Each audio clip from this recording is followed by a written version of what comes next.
Chris with P2T Canine here, and welcome back to another Dog Talk.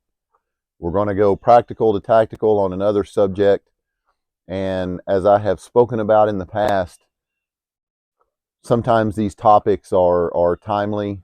They are a response to the day job or recent events of the last week or 2 weeks, depending on the interval between this one and my previous talk.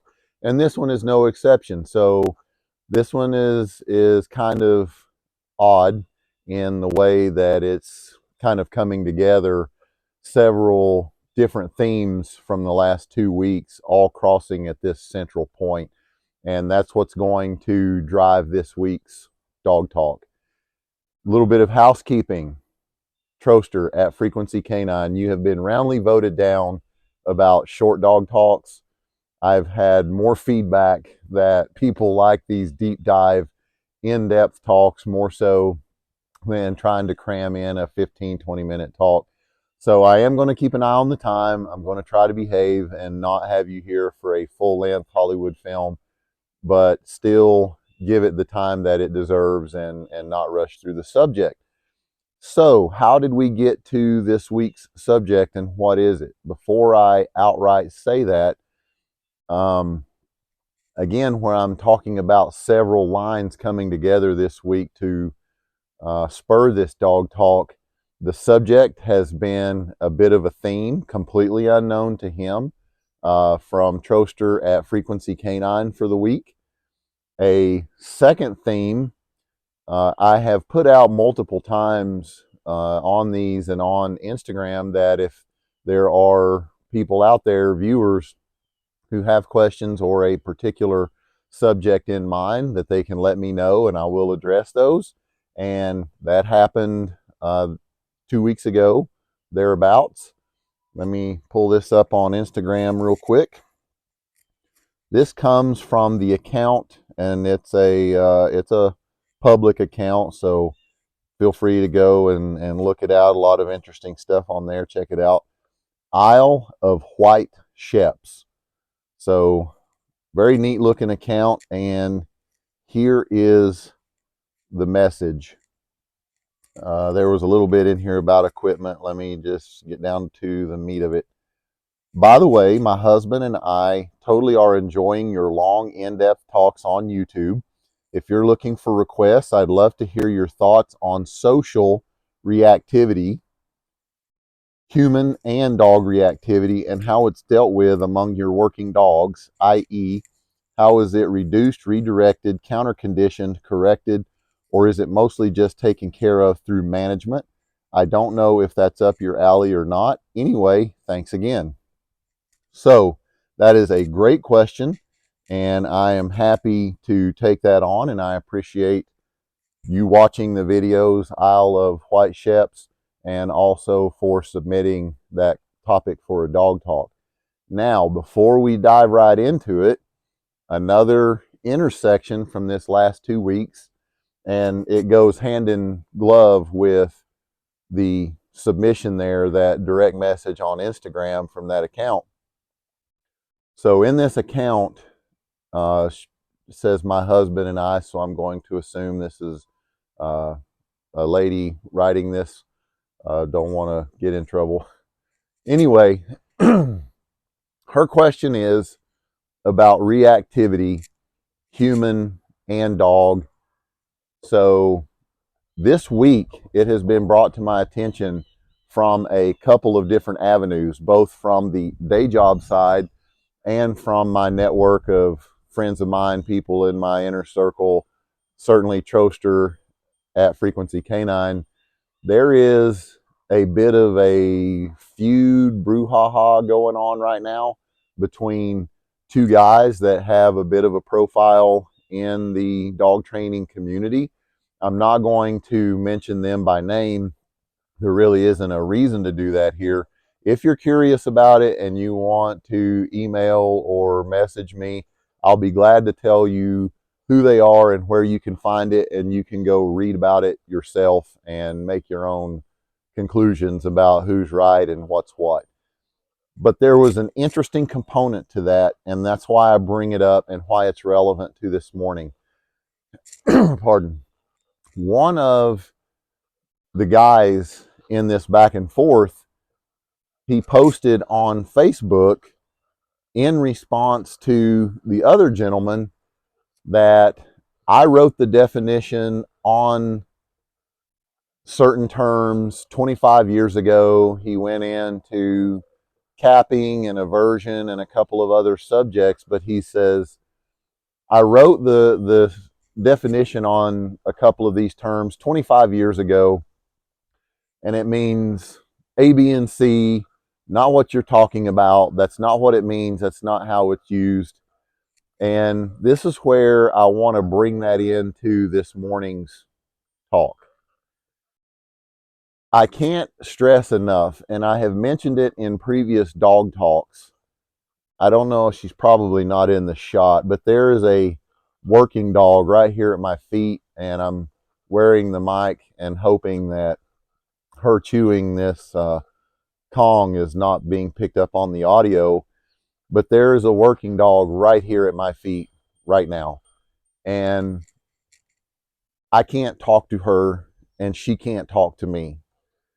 Everything that takes place in the dog world is assessed by humans trying to figure out and break down what we're doing with dogs during training, the results that we're getting from that training, assessing the results, and then passing that information along to other humans to try to duplicate those results or understand what it is we're doing and how we're getting there. And it's I can't overstate the importance of that. These aren't people. We don't have two-way advanced language conversations taking place.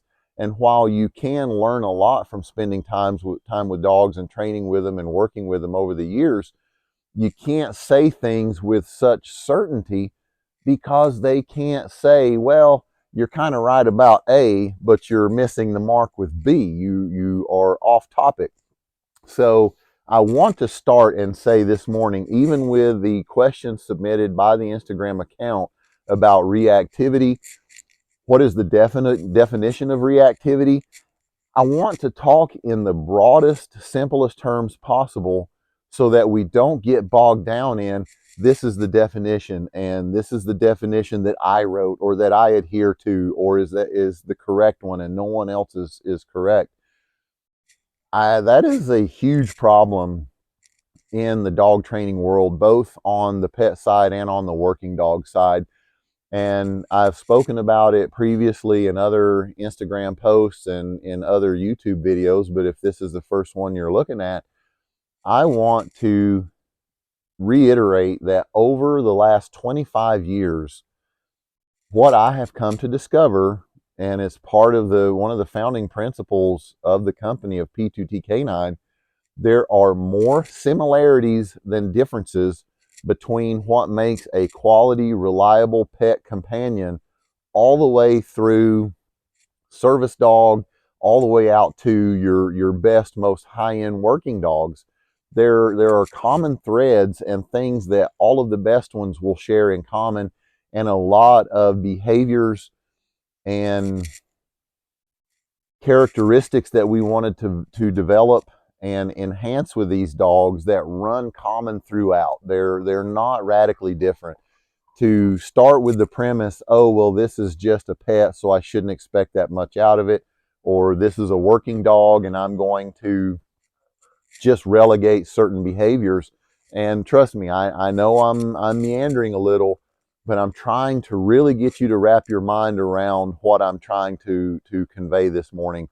So when we talk about on the low end, the pets, well, the pet shouldn't be held to a working dog standard, and I'm going to overlook certain performance deficiencies because it's just a pet and I don't expect much out of them. So what do I mean by that? Manners and behavior, manners and behavior for when somebody comes over to the house. Your pet should not lose its mind when someone rings the doorbell or comes in. It should not immediately start jumping on people. It should be neutral when your visitors come over or when your visitors bring other animals over. your dog should be largely neutral to this based on what input you're giving it, and be trained to be held to that standard. And you shouldn't say, well, that's not a standard that's attainable because it's just a pet. Then on the other end of that, something that I have harped on for years and years and years, and some people pick up on it and think that it's a really good thing that I'm doing, and other people scoff at it. And I'll probably touch on that again later as we move along into this, which is the dog aggression within working dogs, within bite trained animals. People say, oh, well, it's a working dog and it's bite trained and it's aggression trained, so being aggressive towards other dogs, that's just baked into the cake. No, it is not. It is absolutely not baked into the cake. And that is, for today's purposes of discussion, and what I think that this account on Instagram is talking about, is something we would call generally reactivity.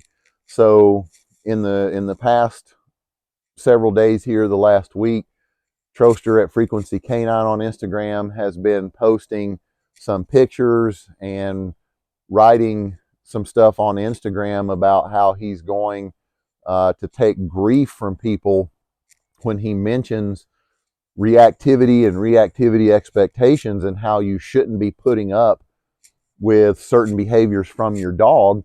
And even though he and I haven't spoken directly prior to recording this, we've worked together and done a lot of things together over the years. I am taking away from that we don't have any daylight between what he's dealing with right now and what I'm trying to address. And that is people lowering the bar, expecting this is just baked into the cake, whether it's a pet or a working dog, and then not taking onus upon themselves for most of that is your fault. And he is not wrong, whether it's a working dog or whether it is a pet. Most of this is on you. And I'm not going to just throw stones at people and be down on you for dog problems without discussing the why and giving you some action items and trying to fix these things. So we'll start on the pet end, and then we will work all the way up to the working dog end. And I want to think about where I'm going to veer into the dog reactivity and the social aspect. I guess I'll just start right here. So at this point, I'm going to say hands down, I am the pioneer of making working dogs as social as they can be. And I want to go back in time to 2005 to Operation Iraqi Freedom 3, where I deployed as a contractor in support of actual combat. This was not some gate guard position. This was not walking around doing useless things. This was only one of two available contracts where, prior to SOF MPC being a program that civilians with experience were paid by the government through contract companies to go over and participate in actual combat, supporting with a what is generally now known as a multi-purpose canine. And the takeaway from that is, one of the original movements, they moved 4 dog teams from Baghdad, and we were moving by way of Tikrit all the way up to Mosul, and then some dogs were dropping off at different locations along that. Key West, I think one went to Balad. Anyway, saying all that to say this, 4 dogs on a UH-60 Blackhawk, and we were flying during daylight hours, and this would have been May 2005, and May's already pretty hot in Iraq. You've got the rotors of the aircraft blowing heat from the turbines back down through the aircraft when you're flying.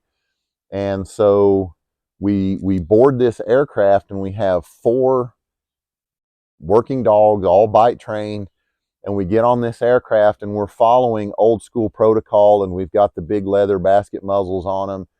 And I was miserable. And I'm looking at these dogs.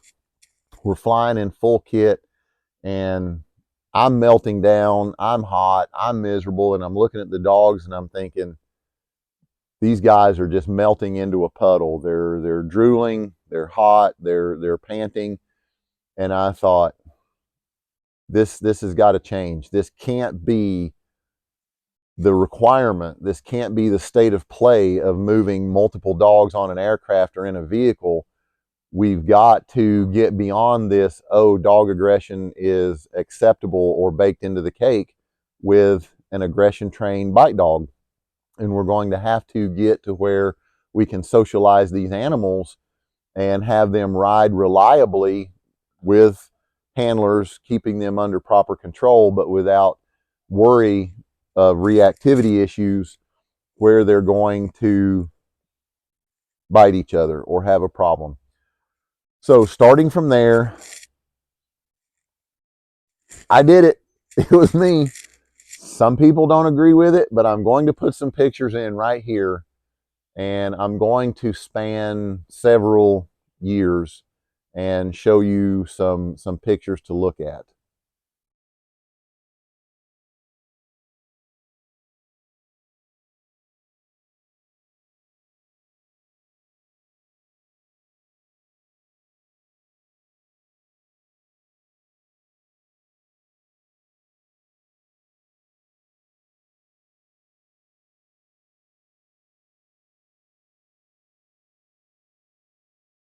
These are a series of pictures, working dogs from SOF MPC. I have, over the years after the Operation Iraqi Freedom 3 epiphany, thought not only do we need them to be able to ride together and reliably transport them without issue, we need to, for me as a trainer specifically, if it's beneficial for me to go out and do a 5 or an 8 or a 10-mile movement with a dog and teach it lessons and have it under constant movement and put that kind of um, long endurance, long trajectory training onto a dog, then I need to be able to do that with all of my dogs. So here's the problem. There's only so much of me to go around. So if there are, say for instance, 6 or 8 dogs that I'm training, how do I take that dog on an 8 or a 10-mile trip or a movement and then do that for 6 or 8 dogs in the kennel? I don't have the ability or even the time in the day to go out and take a dog 8 or 10 miles and then go back and get the second one and the third one and the fourth one and take them all through the same thing. So one of my strategies became, well, I'm going to have to get my dog socialized to a degree and be able to integrate them to a level where I can take 6, 8 of these dogs at a time and be able to cover that entire loop that I want to accomplish with them all at one time.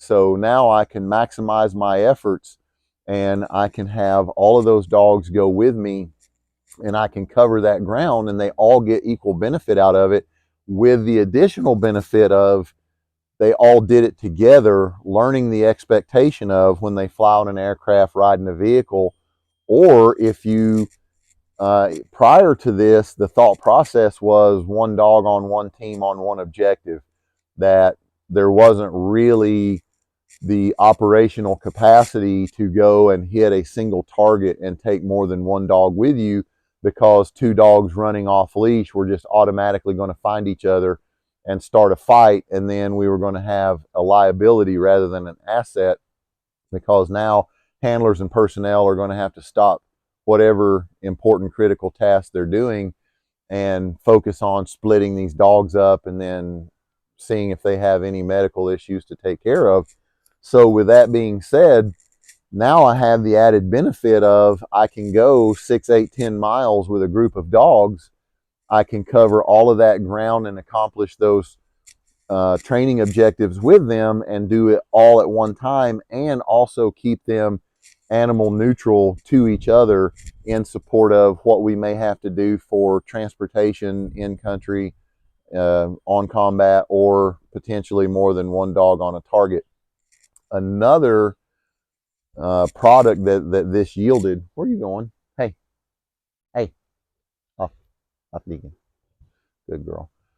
So another benefit from that, pardon, another benefit that it yielded was this was the first inroad into other animal neutralization. So OIF 3 and then 4 trips to OEF in Afghanistan, both of these countries have something in common: loose chickens, feral street dogs, goats, cows. You see cows in Iraq. You don't really see cows that often in Afghanistan. It's more strictly goat. Some wild animals, some rodent type animals. Trying to marmots.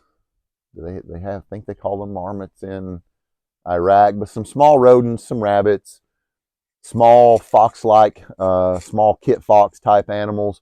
So there are not only the domesticated animals that are kept by the humans in both of these countries, but also some sparse desert wildlife as well.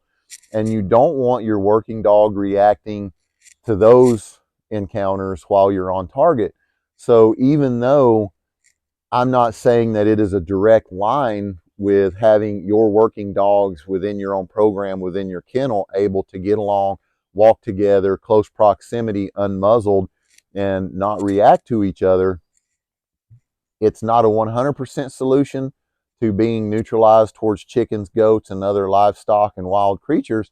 It is your first step, because if you cannot make your dog ignore another well-trained working dog or another obedient pet, you don't really have a puncher's chance in trying to go and get this dog to be neutral towards other animals. It's like I said, it's not a 100% direct line solution, but there is a corollary in there. So that is an important piece of it. So we would take the dogs, we would find areas where we had chickens and ducks and geese and other animals, and we would start giving them that same standard of behavior around as many other types of animals in controlled, domesticated settings as we could, to keep adding credit to and building on top of what we had already gained by putting our dogs together, to try to build out on that and make them largely neutral when we went in country. And when we were on target looking for bad guys or bombs or stocks of bomb making material, weapons, ammunition, that these free roaming chickens and goats and other things weren't going to be something that created a reaction from the dog and drew a response. So back on to the pet end. This is really no different. Your dog should not be going after other dogs. Your dog should not be a threat to your house cat, should not be a threat to your chickens, any other fowl that you keep around your place. Certainly not your livestock or horses. If you're on a property that keeps horses, your dog should be neutral to all that. And this working dog that I've got down here at my feet right now, I took a couple of pictures. I'm not sure if I put them on Instagram, but I may throw one. I'll just add it here and put it in the video. I have 6 uncut bulls on the property here, and I take this working dog around them while I feed them sweet feed to augment their natural graze on grass. And I not only train the bulls where I can move them at will from pasture to pasture, but I also train them to be neutral towards the dog and the dog to be neutral toward them. And that is of benefit for the working dog if it goes into a venue where there are going to be livestock present, and teach this dog not to be reactive to that. So back to that pet side, it's extremely useful. One of the principles that I spoke with Troster about before he and April started Frequency Canine was your pet, your dog, your companion should be able to go with you anywhere all the time and be a life enhancement and not a stressor, and certainly not a detractor from your life and the things you want to do. When he was talking about leaving the Air Force and starting this pet training business, and we were kicking around mission statements and what the broad brand of the company that he was starting should be, I said, I always thought in my mind, your dog should be your constant life partner and be able to go 90% of the places you go and enhance your experience, not cause you anxiety or fear or disrupt your emotional state in any other way. The dogs are supposed to enhance our emotional state, not take away from it. And in the worst case scenario, unfortunately, there are people out there where their dogs, they love them so much, but because of the behavioral issues that the dog has, they shackle their own lives. They don't go on trips. They don't go places they would normally go because maybe they don't have kids, family in the area. Maybe their dog can't stay, or they don't have a boarding facility near their house where they can board the dog and then leave and go on a trip. Or maybe you just don't want to, and I'm okay with that. I've worked with several soft MPC handlers over the years who just couldn't bear the thought of their dog while they went on some kind of training travel, their dog not being cared for the way that they would do it themselves. And fortunately, I had that bond of trust, that rapport with the handler that, look, take off, go do the training. You don't have a choice. I'm going to take personal responsibility and care for your dog exactly the way you would in your absence. And they believed in me, and I did that for them, and it worked well. But not everyone has that luxury. They don't have someone in their life who has the willingness or the skills and ability to step up and do that. So some pet owners are cutting their life activities short or curtailing things that they would do. Well, I can't take my dog along, and I don't have an option, a plan B, to be able to do something with the dog that I would want done in my absence. And so they cut what they would do short. And that's unfortunate because most of this behavior can be addressed and overcome, and then your dog can go and participate and be part of that. So let's start with some of the don'ts. And I know that Troster and April will agree. Don't take your dog to a dog park if you are having problems, or even if you don't have problems, but your dog might be a little bit iffy, maybe a bit of a fence sitter on having any issues.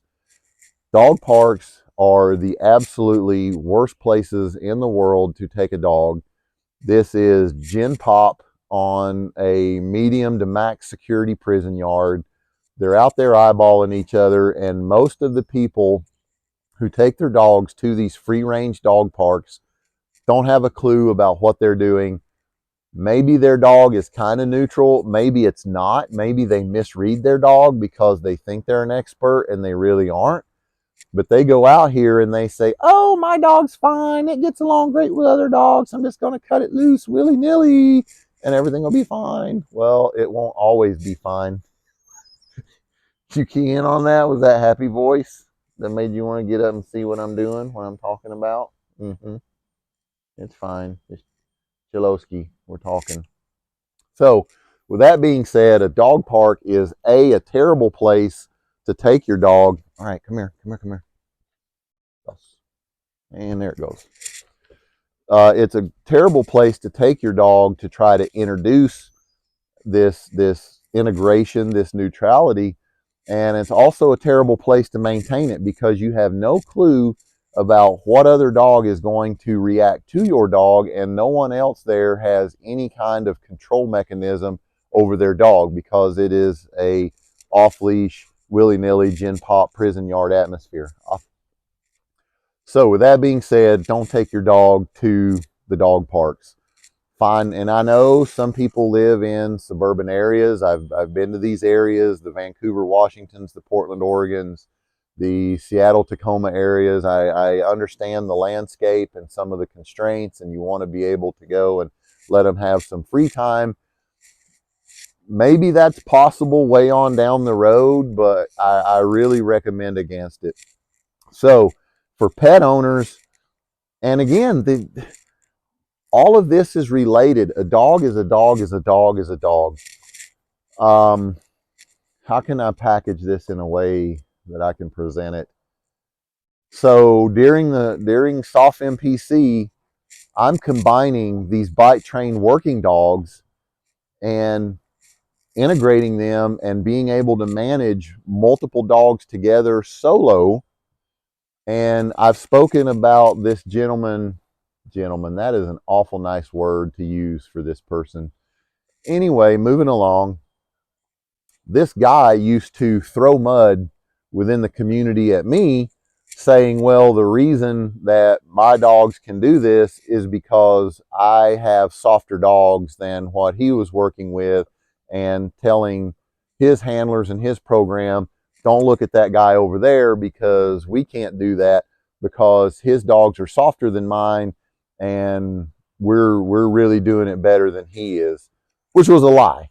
And the lie was based on this other guy did not understand how to do it, didn't see the value in it, didn't want to put the time into it, and certainly did not want to ask me about how to accomplish that and improve his own program. So instead of having to step out from behind the mask of ignorance and say, hey, how are you doing that? Why are you doing that? What do you view as the net gains to this? He would just throw mud. Well, there was a very, very accomplished dog guy who was in the mix, who was enlisted active duty, was a handler in one of these aforementioned programs, extremely highly trained guy, and he's big into hunting and hunting dogs. And he used to drive to work every day in a Nissan pickup truck that had the canvas topper on the back, and he had 2 Weimaraners, 2 Vizslas, and a Chesapeake, 5 dogs riding loose, unmuzzled, in the bed of a compact pickup truck, mind you, and drove them to work every day, and would train these hunting dogs during lunch at work.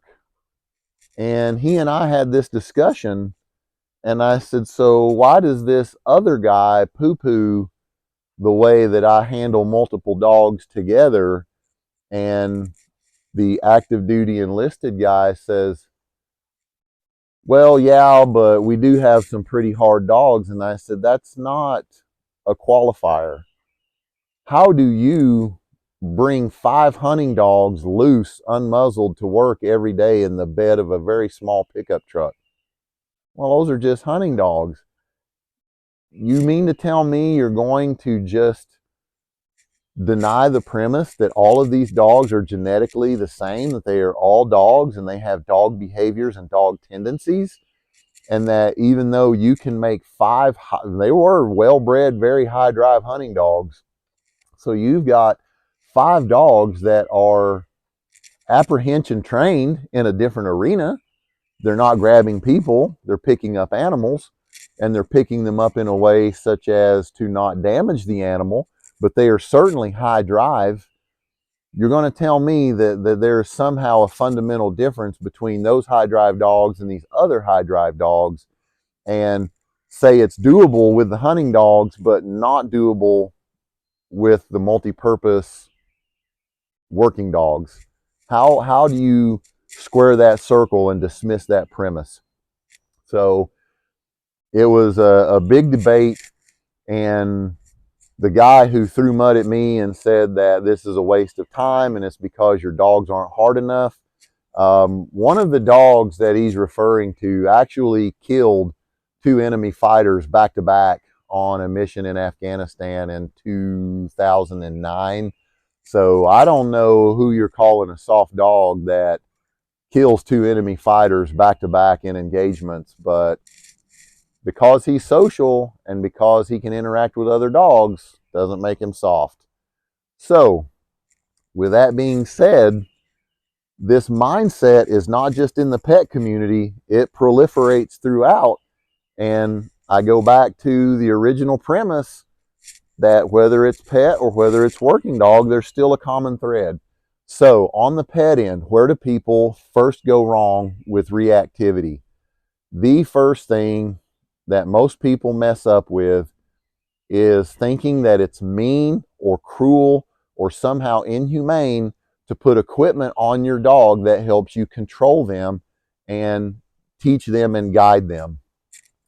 First rule, especially for females, and I'm not a person who's going to just turn a blind eye and ride past the difference between males and females. And yes, I have worked with some of the best, most physically capable, physically well-trained women that you can come across, but there are still differences between men and women.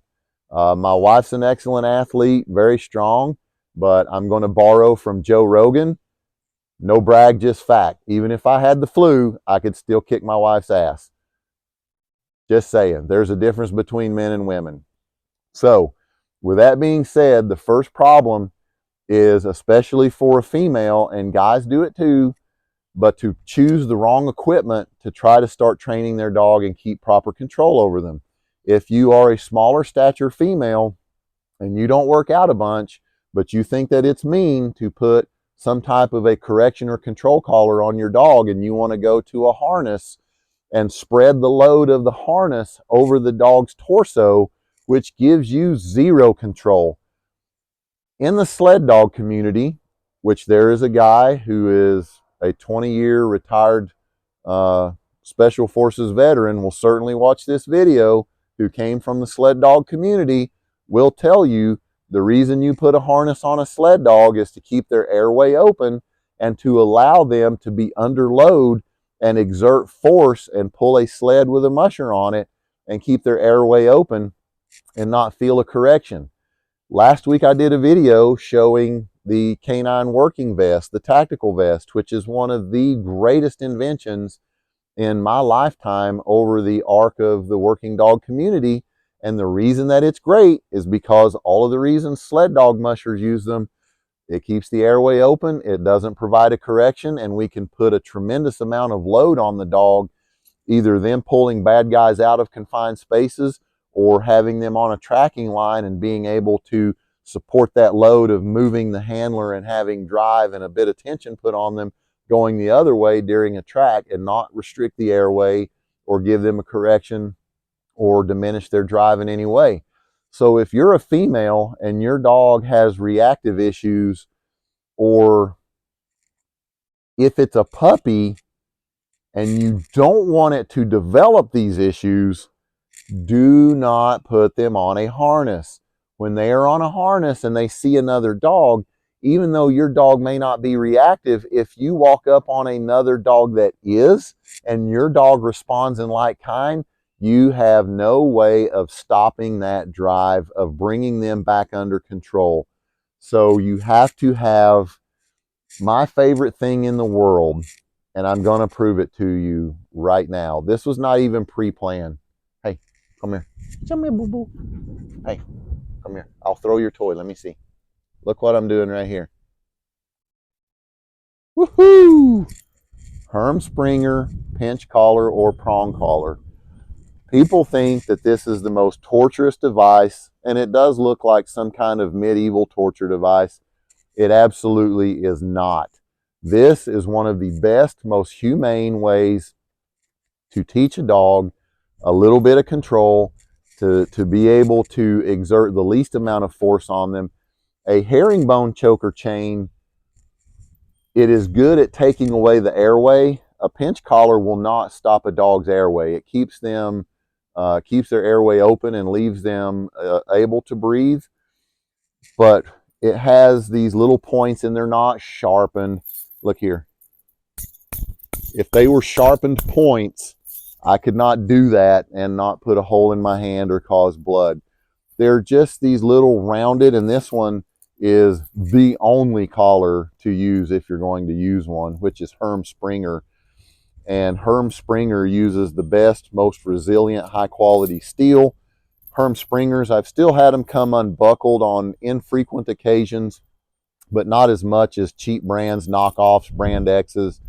But the genuine article Herm Springers have the best metal.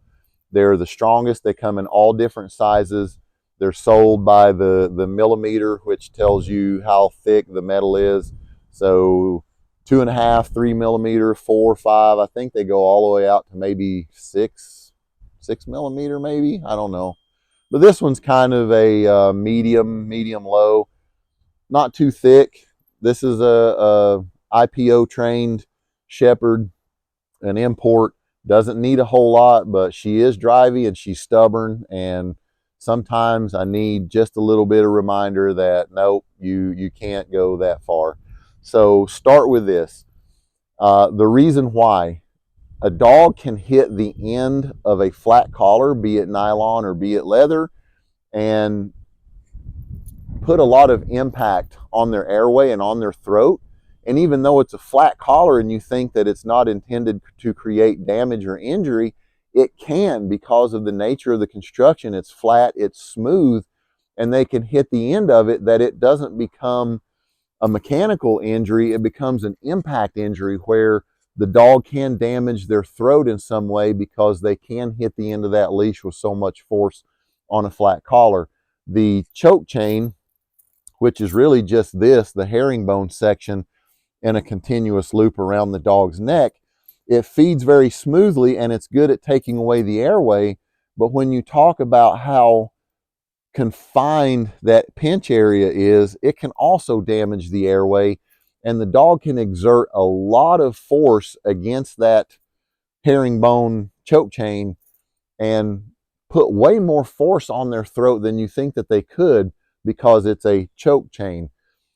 The best option is a prong collar.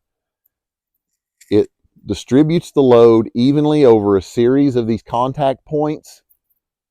You can transmit a lot of information very, very easily, and especially for people who are small in stature, you can stand there with your leash connected to the attachment point on the collar.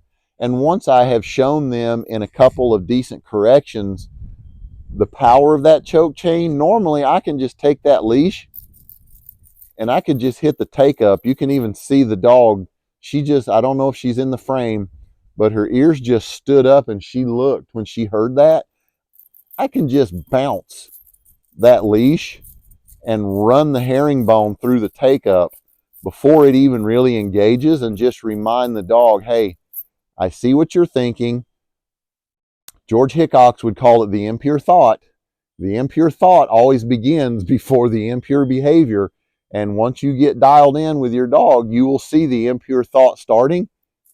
And I can just rattle that and say, I see the impure thought beginning. And before it manifests, just remember that I can put a decent amount of input on you through this collar if you decide to go from impure thought to impure action. So with that in mind, Dutch Moyer and I did the 12-week patrol-only train-up in Saudi Arabia in an official setting. You can stand as a handler at parade rest with your hands behind your back on this leash, and as someone approaches in an official setting with a dignitary, you can take that hand and you can just bounce that leash behind you just a little bit and hit that take up. And as someone approaches, now I'm already talking about mitigation strategies and action items, but since I'm holding this collar, it comes to mind. You just start bouncing that leash gently in your hand and let them hear that take up, and they know, yes, I have felt that input from that correction before. And now as this situation starts to develop, I, the handler, I, the pet owner, start to transmit information when I see something developing to go ahead and pre-mitigate any kind of reaction from the dog. So with that being said, stay away from the flat collars, stay away from the harnesses for sure. Start your puppy on a little puppy pinch. It's not inhumane. You control how much input goes into it, whether you just let them go to the end of the line. You can take a couple of steps and slowly allow this leash to take up tension. You can put a little pop to it, pop and release, to get them to come under control, to limit that drive. I don't want to get into a bunch of the terminology, because just where we started from, all of the argument and people getting wrapped around the axle and stuck in the mud about what we call certain things. It's not as important about what we call it, but just understanding it. And a big piece of this, los, is being anthropomorphic and trying to use these human words and human language.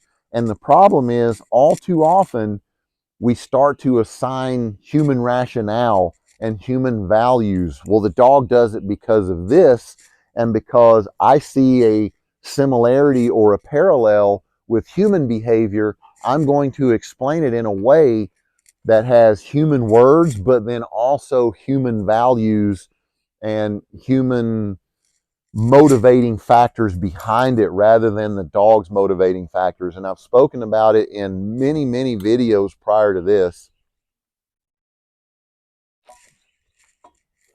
Dogs don't see the world the way that humans do. Dogs don't have the same belief system or value system the way humans do.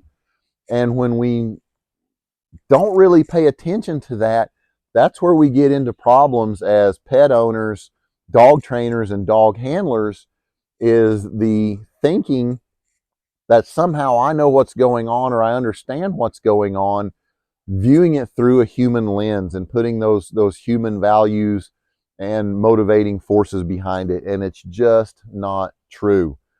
Another big pitfall, and this is why I started with the dog park. If you have a new dog that you're shaping, that you're raising, or even one that you've rescued, you got from a pound, and you're trying to get this dog onboarded to your life and get them set up to understand how they need to behave and interact with you, and what your world looks like, and how you need them to integrate into that, the worst thing you can do is go to that dog park because you're not on equal footing. So here is your next action item. Anytime you're going to train with other people or with other dogs in your household, and I've spoken about this in other prior videos about the multi-dog household.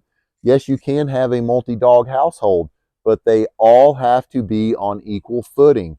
And this is where shit goes off the rails at the dog park. You take your dog down there, and maybe you've put time and effort into it, and you keep your dog on a pinch collar, and you've given them a couple of corrections, and now you go to this dog park, and you've got people who don't believe in these methods or in this level of control, and they think that dogs are little fuzzy people and view the world we do and have the same belief system and motivating factors, and they don't. And you go down there thinking your dog should behave, and then another dog runs up to them suddenly. May have not been aggressive, but the dog doesn't like the other dog running up on it in this very quick manner.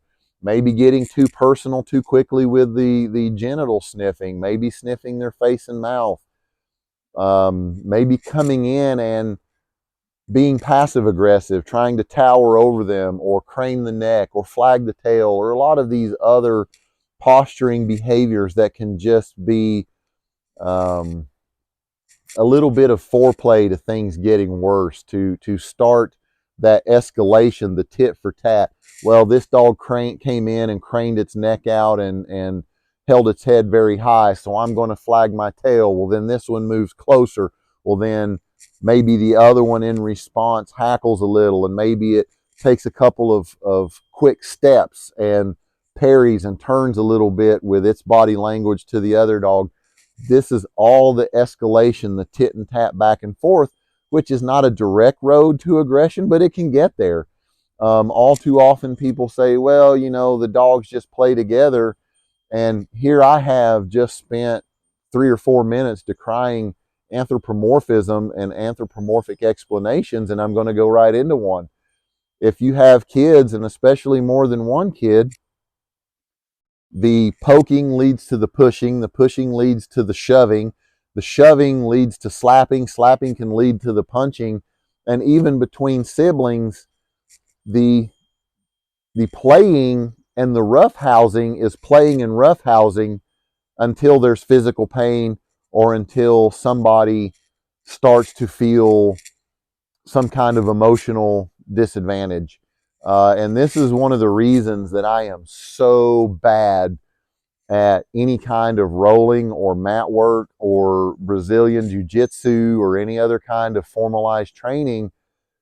The minute that someone starts to inflict real pain on me and it's not going my way because of also years as a maximum security prison guard, a police officer, and being in dangerous environments physically, I'm going to go off script real quick. And it's tough. It's tough for me to be on a mat in a setting with rules and then feel someone getting the upper hand or inflict some real pain stimulation, some pain input on me, and me not want to escalate, including to escalating outside the given rules.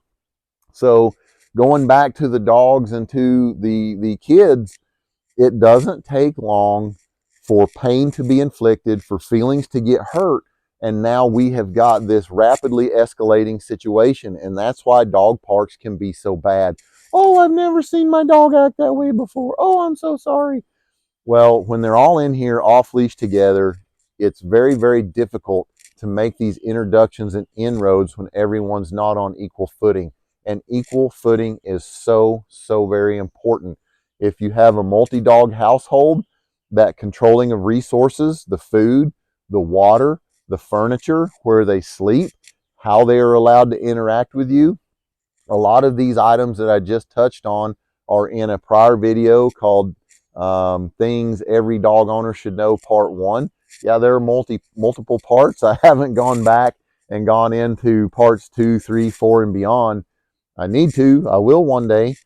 But this is an absolute key piece of information. If any of these dogs feel like they are favored or that there is a pecking order, then they're going to start acting like a pecking order.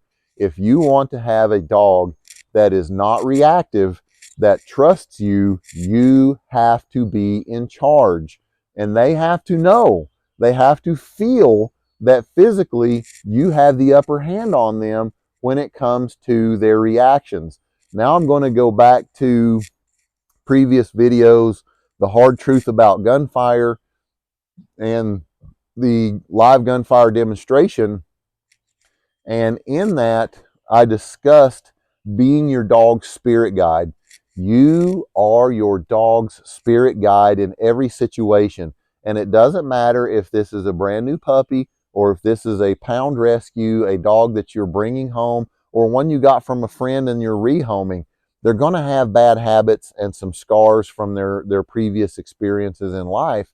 But now there is an open window where you can bring them in and you can set the stage for everything. What to think about other animals that are already in your life. What to think about when someone comes and knocks on the door or rings the doorbell. The protocol that you expect from them when someone comes to the door. How to ride in a vehicle. How to walk on a leash. If you like to go boating, how to ride on a boat. These are all things that I've had to deal with, taking my working dogs on my fishing boat with me. And early on in my lifetime, in my career, the first time I was out on my boat with a working quality dog and I hucked back with a spinnerbait and I'm ready to go fishing. And as soon as that spinnerbait makes a nice splashdown next to a willow bush, I hear this giant kasploosh into the water, and this dog has just gone over the side of the boat because they saw something fly through the air and land in the water, and now they're on retrieve. And it hadn't even occurred to me that this high drive toy retrieving fool, that I couldn't take them on the boat without any kind of pre-training or introduction to this system or any input about how to behave, and that I could just hook this fishing lure out there and we were just going to hang out on the boat and he'd be cool and lay down and watch me fish and we'd enjoy the day. Wow, wasn't I surprised when the dog goes over the side of the boat. Then my extra surprise in how the dog couldn't get back on the boat and how I had to get it by the collar and underneath the belly and scoop the dummy back out of the water and put him back on there. Everything you do needs to be introduced to the dog and not a surprise to you that, oh, I didn't calculate teaching the dog how to ride with me in the car to go to town. And thank goodness so many places now are open to you taking your dog. Home Depot, Lowe's, Rural King, Tractor Supply, most of the local hardware stores. I lived in Bandera, Texas, and you could take your dog into Boyle's True Value Hardware. I can take my dog into Brigham Hardware up here in Dover, and it's welcome, but you need to have your dog under control and read on to these types of adventures before you go in there. Don't subject other people to your poorly trained dog. So, how do we do that? I have had guys in my day job in the soft MPC world see what I'm doing, but because this is a very macho alpha male career field, guys see me do this and they want to do it, but they don't want to have to stoop down and ask me how. Which I'm not above it. I will teach you. I want you to repeat what I'm doing. There's a value in what I'm doing. Come ask me. Let me show you. Let me explain all of the fine points to it so you can do it. Well, more than one time, guys have not. They've seen me do it and then they think, well, I can just do that too, and then they do it wrong. You always have to have equal footing, control the energy, control the mindset, and have physical control to reinforce it if things go sideways. Have the initiative and the wherewithal to read the impure thought and begin an immediate crackdown to these actions before they become problematic. Do a quick time check. Time goes by fast when you're having fun. So, first thing you have to do, the guys that have it go wrong, you got to have that pinch collar. You have to be able to come in with enough of a correction and stimulation to bring a dog's drive, energy level, and mindset back under control quickly. The next thing you have to do is have a good, strong leash, the leather leash, good nylon leash, something that's not going to burn your hands up, something that's not too long. Do not do this on a flexi lead, especially if you haven't done a flexi lead a lot. And if you're going to do multiple dogs, a flexi lead is a terrible option, because if you've got multiple dogs and things go sideways, you can't hit and hold that stop button and manage other lines quickly enough. It just don't. No bungee leads. That's the next thing that goes along with a retractable. A bungee has the back pressure, so it puts them in drive and then also allows them to stretch the bungee and get a little bit more distance right before it bottoms out on the tubular nylon. A bungee is a terrible option. And I mention that because one of the times that this went wrong, the handler tried to get two dogs out and his dog was on a choke chain and a bungee hip lanyard, and automatically this was not enough control for his dog to remain under control. And then once this other one came out and went tit for tat, things escalated. The bungee extended. The choke chain did not provide enough input. They began to circle him, and then he was just up the creek in very short order, and a couple of bites were exchanged, and vets were consulted, and it wasn't terrible. There were no major injuries, but things did happen. So with that being said, you have got to have the prong collar, a good solid leash that does not stretch, the leather, a good nylon, something that's not going to burn your hands up, something that's not too thin and small in your hand where you're going to feel discomfort if you really have to set a solid correction on this dog and mean it. But you have to have all of those things present. So when you bring the dog into your life, circling back to the gunfire thing, there are no off-leash, free-for-all interactions with anything you're going to show your dog. I would never go into gunfire with the dog off-leash.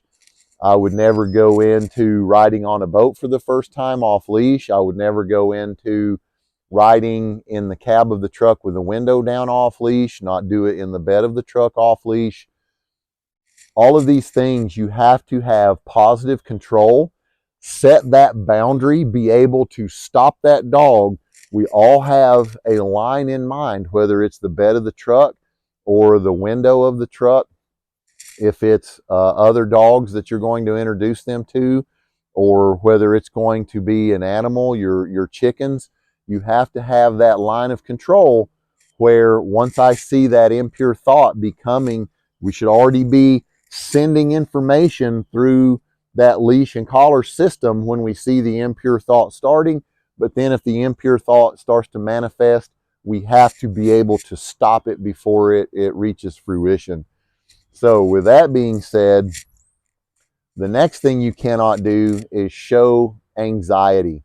If you show anxiety towards a situation, your dog is automatically going to start to escalate and show drive. And if you don't have the collar and the leash necessary to stop that energy, to stop that escalation, it's just going to snowball. I take my working dogs out quite frequently in areas where I know that I'm going to run into other people, pet owners, people on bicycles, people ruck marching, running, doing PT, cars, aircraft, and I let them acknowledge it, but I don't let them escalate in response to that.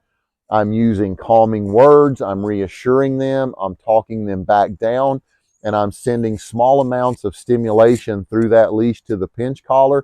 And you say, well, you keep referencing pinch collar. Yes, every time that I'm out in a new situation or with multiple dogs, every single dog has a pinch collar on and a solid leash that I can transmit stimulation through and set the tone and stop bad behavior, or put a heavy of enough correction on them that it will definitely break that impure thought and keep it from manifesting or stop the behavior if it has already started to snowball. So with that in mind, behaviors you cannot do. If you have a dog that is already starting to show drive and aggression and reactivity towards other dogs on a PT trail, do not veer off the trail. Do not try to turn the dog away. I see people all the time, dog on a harness. Oh no, Boopsie, no, don't look, don't look. Looking at the other dog is going to make you act badly. Turn away, turn away. No, do not. Get rid of the harness, get something on there you can set a correction with, and then set the standard of behavior. I always make my dogs behave in this certain situation. And let me speak on something else that was in Everything Pet Dog Owners Should Know Part 1. If you do not exude the level of control that your dog needs to genuinely believe that you are in charge and that you can take control of a situation and stop bad things from happening, you're never going to have a dog that trusts you enough to not be reactive at some point. And what does that mean? That means my dogs have seen me enough times control their peer group that they are willing to not react and not be aggressive and not act in their own defense when I'm in control, because they already believe that I have enough strength and command presence to control the situation, that they give over their desire for physical security to me rather than themselves. Some people may not like this example, but it is life. Life is what it is. It's not always what we want it to be. When I'm out with my working dogs or my pets, if I come across other free roaming dogs that are loose, if they are somebody else's pet and that person is not around, if they come running out onto the street or onto the PT trail at me, My dogs have already given over their desire for their personal safety to me because I have proved I can handle it. And there is no stronger reinforcement of that idea than for them to see me handle another dog on their behalf who is being reactive, if not aggressive, toward us. Example, I've been a few times on the day job to Mid-South Combat Shooting Institute. And down there on the corner of Mississippi, from where the range facility is at, there's this 2-lane state route through this farmland that goes down to, I think it's DeSoto Landing Park. Anyway, it's a boat ramp on the Mississippi. From the facility to the boat ramp is 3 miles. So 3 miles out, 3 miles back. That is a great distance for me to take my working dogs on a run for PT, to show them new terrain, acclimate them to new environments. So we go out, we're running along. I'm running with 2 working dogs. We hit a bend in the road that has a house there on this farm, and the house is 100 yards probably off the road. Well, there are 2 blue heelers who immediately see us and are unrestrained. The yard has no fence. They run all the way. I see them coming across the yard. We move and switch sides of the road. I give up as much ground as possible to the far side of the road. The dogs come onto the pavement. They're still showing aggression and reactive behavior. I tell my dogs to down. Immediately, both of them go into a down stay. And I go over there and I boot that dog right back off of the pavement and back into the grass. And both of those dogs watch me do it. And because I backed down a threat of other dogs reacting over the top, they laid there in the down stay. They did not react. They didn't follow me. They didn't become stimulated by the engagement and engage with each other. And I was able to solve the problem and further reinforce in my mind when I tell them, don't react to a dog that shows aggression or reactivity. Let me handle it. They know that I will. If you're a female, small in stature, carry a walking stick with you. Teach your dog to downstay while you handle another reactive dog. If that dog is on the leash of another pet owner and they're reacting, you can tell them ahead of time, my dogs will not react. Just let us come on by. But if your dog comes over here, I'm going to knock the crap out of it. Maybe you don't agree with that, but this is how you deal with reactive dogs and you keep your dogs non-reactive. So if you are out and you're not able to keep the situation on equal footing, your dogs have to know that you can and will go over and protect them and defend them in these situations. And then they begin to give that trust over to you that you will handle it. If it's internal, your group of dogs that you own, if they begin to fight amongst each other, I've addressed it in other videos, I correct the primary aggressor first. If the second dog reacted to it, they get corrected second. But everyone who participated is subject to correction. And this is the only way that they are going to give over complete control and become balanced and neutral in all settings to you, because they know that you are capable of maintaining control and that you can and will restore order if order is lost. So let's think about other settings in which dogs can become reactive. Mitigation strategies. I know we're getting long. The equipment, being on leash when everything is new, setting the expectation of behavior in every single situation that you may come in contact with that are a normal part of your daily life. The dog will begin to look to you for how to react in new situations. And if you have set the stage and you have good obedience in these other venues, then you're going to have a window of opportunity where the dog is going to remain open to your input prior to just reacting to the new situation and the new input out of hand. You're going to have some reactionary gap where you can take control and set the tone before things go off the rails. And that's exactly what you should be doing, is taking control before things get all wonky on you.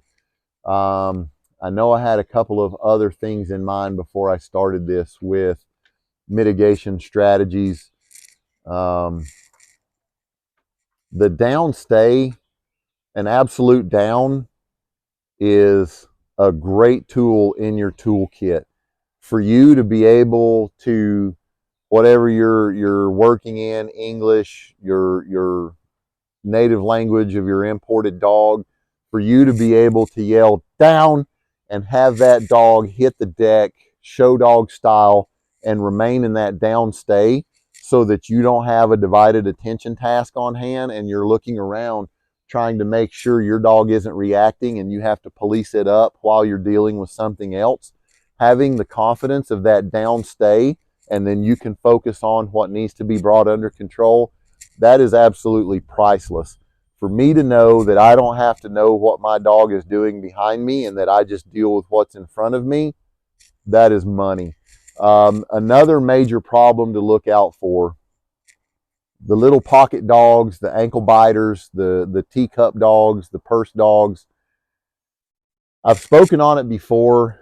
One of the most offensive dog owners in polite society are the people who have the tiny dogs.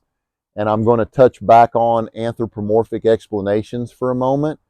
The people who have tiny dogs and think that their aggression from a tiny dog is harmless, you people make public life with dogs absolutely miserable, because you think it's harmless and it absolutely is not harmless. And then they put this anthropomorphic viewpoint on there. Oh, they're little, they don't do anything. Oh, my little dog thinks it's a big dog. Look at that. It's going to go over there and it's going to bark and be all nasty at this big dog because it thinks it's a big dog, but it's really not. But it's so cute because it's tiny and nothing bad can happen. Then guess what happens? If this use of force, this show of force, escalates to a use of force and the bigger dog reacts, who does this person think the shitbag is? The person who owns the bigger dog. Oh, you're such a horrible person. Your German Shepherd aggressed my little bitty bitty dog, and that's terrible, and you're a bad person. No, I'm not. My dog was totally under control until your undisciplined, untrained, completely unbalanced dog came over and unbalanced the situation. Everything was fine.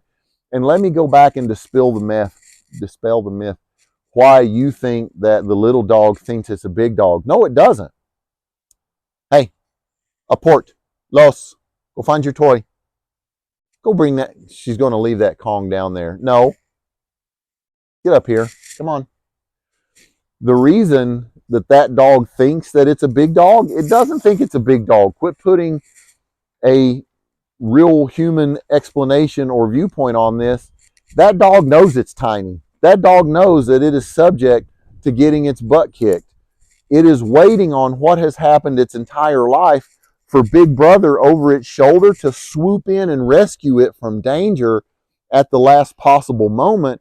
Or even if it does take a little bit of an engagement and have some kind of physical contact with the big dog, the owner is going to come in and scoop it up and pet on it and reassure it while it tells the owner of the bigger dog what a bad person they are.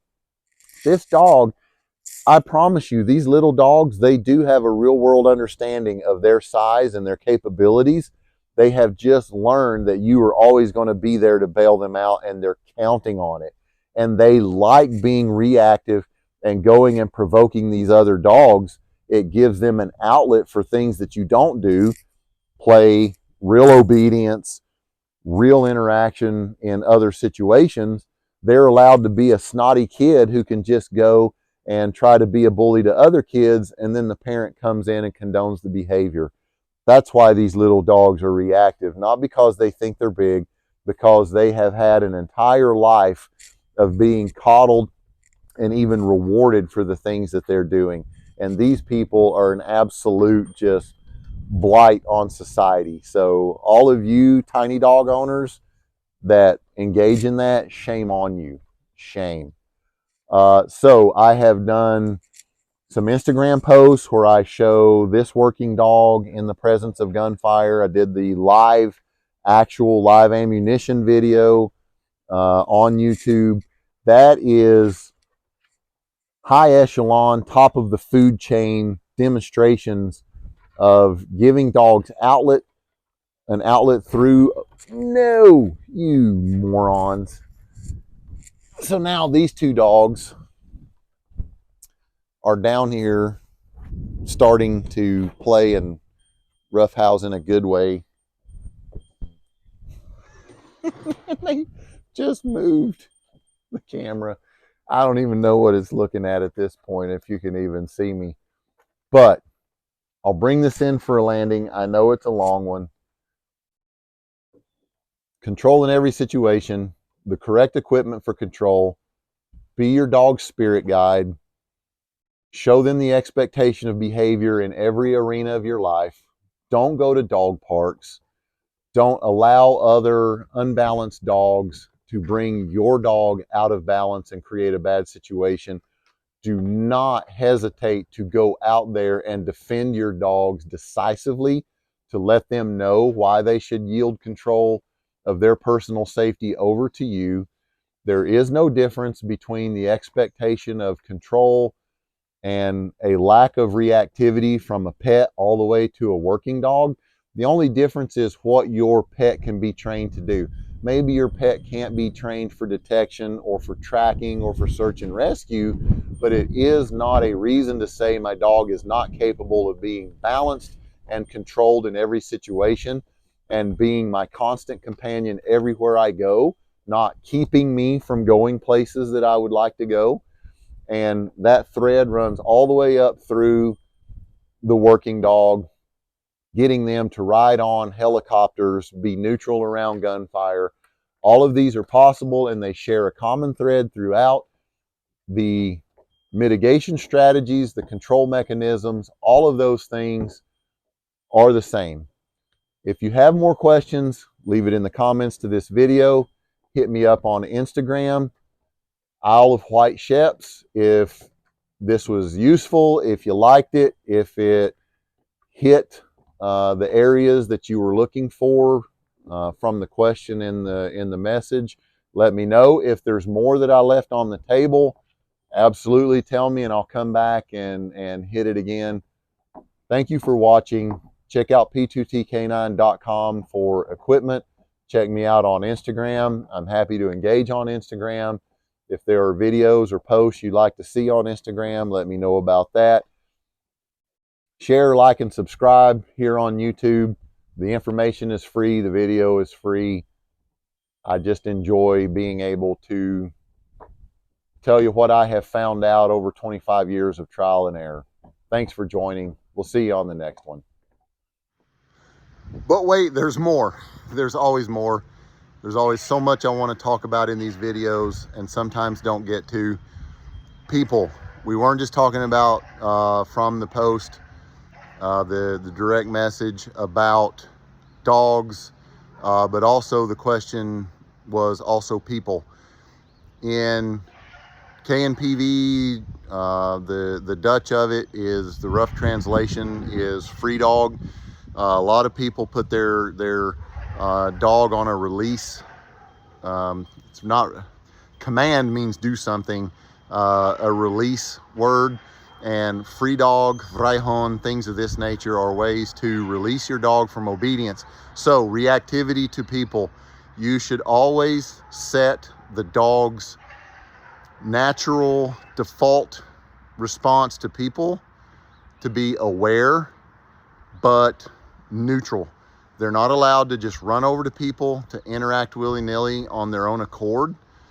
I always, for the purposes of MPC, recommend to handlers, we have the dog in obedience and then we release them from obedience with a free or be friends or go make friends. And this allows them to interact with other members of the team. If they didn't do that, then you would have a dog who's on a mission, who's on target, that maybe just sees one of the guys and wants to go over and interact and get loved on, and they don't understand because dogs don't have a lot of situational awareness or context at certain times. This isn't a great time to go over and be friends. We're busy. This is worky time. I can't have you being friends and interacting socially right now. So with that, they need that release from obedience, from work, to go interact. So that's one tool that you need to incorporate when you're out walking and the dog sees people, their default setting cannot be immediate interaction. The default setting should be, I see them, I'm aware of their presence, I know that they are in the environment, but I'm waiting for my pet parent or my handler to give me the signal to release me that it's okay to go interact with this person socially. So that is one key component to human reactivity. You're not allowed to just go and interact willy-nilly. We want them to be social. We want them to be approachable by total strangers who are in no way a threat, non-threatening actors. We want them to be able to be released from work or from obedience in order to go interact. I had one other thing that hit me when I had to come and do this little extra add-on before we call it a wrap. The reactivity to people, the default setting, hold on. Now remember, it was the dog's general operating system, their general demeanor. The best dogs, from pets all the way to working dogs, are their lag time in assessing new information in the environment, absorbing that, and then continuing on about their daily lives. I've said it in many NPC briefings. The best dog is one that a meteor can fall out of the sky, crash into the ground with great impact, and the dog can look up, assess it, be aware of it, absorb that into their thought process, and then go right back to what they were doing. The faster the better. The quicker that a dog can assess and assimilate new information and get right back to normal function, the better. And that's for pets, for service dogs, search and rescue, all the way out to your tactical working dogs. The faster that they can reset and get right back on task, the better. The way that you do that is take your dog everywhere. The more socialization, the more gradually stressful interactions with the environment, the more things you expose them to, the more that things that used to be stressful, that are daily routines, become white noise. So the mental impact of these encounters and scenarios goes down, and it allows them to reset and regroup and get back to normal function faster. So the more places you can take them, petting zoos, farms, controlled environments, social settings, crowds, Home Depot, Lowe's, get them out and about and get them where they're good at Lowe's, but then all of a sudden someone comes through the aisle with one of those forklifts and it's beeping and has flashing lights. The presence of that in their environment, they need to assess, assimilate, and just return to neutral quicker and quicker. And the way you get there is through more and more exposure and more complex and stressful environments with good results. So that's what I got for you. That's really the end of it. Now we're going to roll credits. Thank you for watching and humoring me with these couple of add-ons.